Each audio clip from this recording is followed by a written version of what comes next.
I'm James Parkin, and welcome to Living Life DMD style. In this video, I want to talk about mental health and the impact that having DMD affects on the mental health. Now, in my opinion, I think that the mental aspect of this disability is harder to deal with than the physical aspect.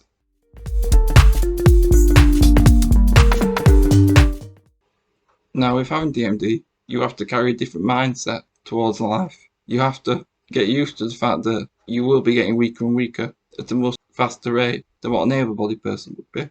And that is really hard to comprehend sometimes, especially when you get older and older. That can be even more tougher. When I was a teenager, it didn't tend to affect me that much at all, having the disability, because a lot of it was in the unknown, and I didn't really fully know about how DMD was going to pan out or what the eventual outcome would be until I hit about 18 years old. I often have bouts of low mood, especially when you try to do something and wasn't able to do it. And I sometimes feel like I'm a bit of a burden because I need to ask for help just to do simple tasks. And sometimes you can get frustrated and have a very low opinion of yourself.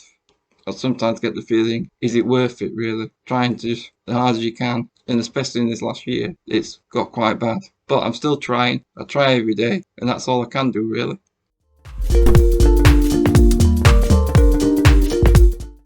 One good thing is, though I do actually feel quite lucky compared to some other people I know. The first thing is I've got good carers that I get along really well with, and some have made such a good difference to my life and made me feel like a lot better about things compared to, say, a year ago. And they know they are. Life's a lot better for having them around. Just the fact that I've got someone to talk to really helps matters, and if you get along well with them, then you build up a rapport, and that tends to make life a lot easier. And some days I can be doing something and not even think about disability at all, and just forget about that and just live a normal life if I'm doing an activity, and them days are the best days.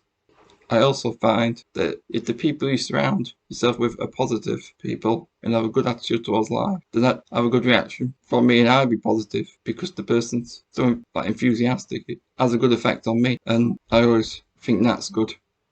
I think that family is important when dealing with DMD because you can talk to them and be honest about what's going on, and if there's supportive like mine is, then that really helps. I know it can be frustrating sometimes, but if they're living in the same property as you, then they're going to see moods go up and down, and they'll know what annoys you and what doesn't.